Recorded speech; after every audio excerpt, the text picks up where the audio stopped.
Chairman NAB justice retired Javed Iqbal نے کہا ہے کہ ملک سے بدعنوانی کا خاتمہ نیب کی اولین ترجیح ہے۔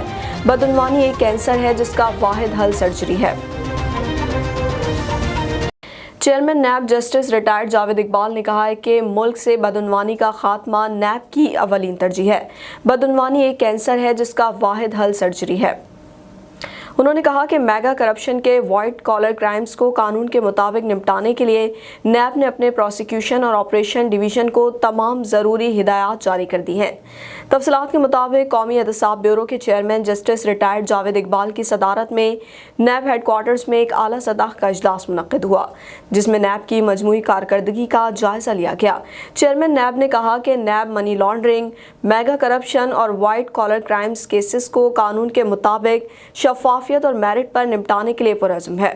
معزز احتساب عدالت میں 1230 بدعنوانی کے ریفرنسز کی جلد سماعت کے لیے پروسیکیوشن ڈویژن کو درخواستیں دائر کی جا رہی ہیں۔